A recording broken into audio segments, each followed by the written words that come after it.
નમસ્કાર મિત્રો, સ્વાગત છે તમારું આપણી આ યુટ્યુબ ચેનલમાં જેનું નામ છે ગુજરાતી જીકેની જમાવટ। તો ગતરોજ કેન્દ્ર સરકારના 67 લાખ કરતાં વધારે નિવૃત્ત પેન્શનર્સો માટે સરકાર દ્વારા હકારાત્મક વલણ અપનાવવાને લઈ અને મિત્રો જાહેરાત કરવામાં આવી છે।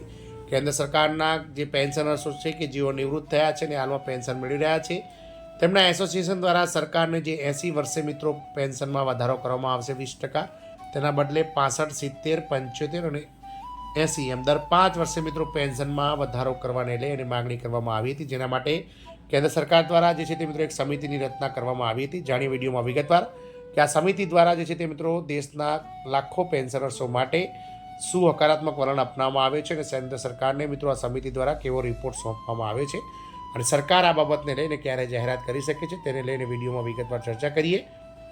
તો વિડીયોના અંત સુધી આપ બન્યા રહો। જો આપ અમારી ચેનલમાં પહેલીવાર વિડીયો જોતા હોય, નવા સબસ્ક્રાઈબર હોય તો ચેનલને લાઇક, શેર અને સબસ્ક્રાઈબ કરી બાજુમાં રહેલું બેલ આઇકોન દબાવી નોટિફિકેશન ઓન કરી લો, જેથી કરીને ચેનલ પર મૂકવામાં આવતા આવા પેન્શનર્સ ભરતીના ન્યૂઝ તમને સરળતાથી ચેનલ પરથી ઉપલબ્ધ થઈ જાય। તો મિત્રો, કેન્દ્ર સરકાર દ્વારા હાલમાં જે છે તે મિત્રો જે કર્મચારીઓ છે તેમના માટે 80 વર્ષની વય પૂર્ણ થવા બાદ જ મિત્રો જે છે તે પેન્શનમાં 20%નો વધારો કરવામાં આવે છે। ત્યારબાદ મિત્રો ક્રમશઃ 85, 90, 95 અને 100 વર્ષની આયુષ્ય પૂર્ણ થયા બાદ પેન્શનને 100% વધારવામાં આવી છે। પરંતુ કેન્દ્ર સરકારના જે નિવૃત્ત પેન્શનર્સો છે તે ઘણા લાંબા સમયથી કેન્દ્ર સરકાર સામે લડત લડી રહ્યા છે અને તેઓ મિત્રો નિવૃત્તિ બાદ 5 વર્ષ બાદ એટલે કે 65 વર્ષ, 70 વર્ષ, 75 વર્ષ, 80 વર્ષ એમ દર 5 વર્ષે પેન્શનમાં મિત્રો 5 થી 10%નો વધારો કરવામાં આવે તેવી મિત્રો સરકાર સામે દરખાસ્ત અને માગણી કરી રહ્યા હતા। કેન્દ્ર સરકાર દ્વારા ગતરોજ એક કમિટીની રચના કરવામાં આવી હતી, એક સમિતિની રચના કરવામાં આવી હતી। આ સમિતિએ પણ કેન્દ્ર સરકારને ભલામણ કરી છે। તો મિત્રો, છેલ્લા લાંબા સમયથી જે લાખો પેન્શનર્સો જે રાહ જોઈ રહ્યા હતા તેની એક સંસદની એક કાયમી સમિતિ આ દિશાનો મહત્વની ભલામણ કરી છે। હાલમાં મિત્રો કેન્દ્ર સરકારના કર્મચારીઓને 80 વર્ષની ઉંમર પર થતાં જ પેન્શન સરકાર દ્વારા સુધારા કરવામાં આવી છે, પરંતુ હવે સમિતિ ઈચ્છા રાખી રહી છે કે આ સુવિધા 65 વર્ષની ઉંમરથી શરૂ કરવામાં આવી છે।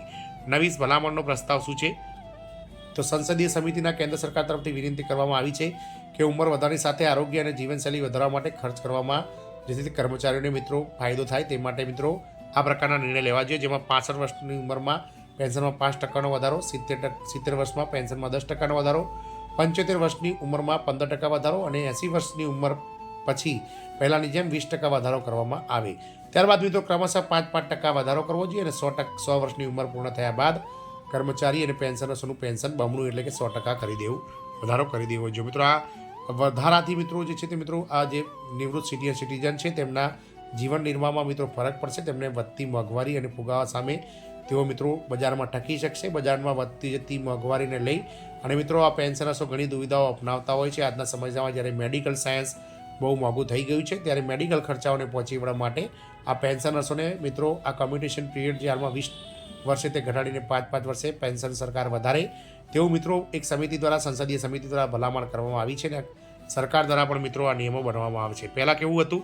તો પહેલાં અત્યારે હાલ કર્મચારીઓને 80 વર્ષ બાદ 20%નું પેન્શન મળશે, 85 વર્ષે 30% પેન્શનમાં વધારો થાય છે, 90 વર્ષે 40%, 95 વર્ષ પૂર્ણ થતાં જ પેન્શનમાં 95%, 50% અને મિત્રો 100 વર્ષ બાદ પેન્શન 100% વધારો થતો હતો। પરંતુ આંકડો જણાવે છે કે આ સંખ્યા ખૂબ જ ખોટી છે, કારણ કે સરકારી કર્મચારીઓની જેમ આ કર્મચારીઓને પણ મિત્રો દર 5 વર્ષે પગાર વધારો મળવો જોઈએ।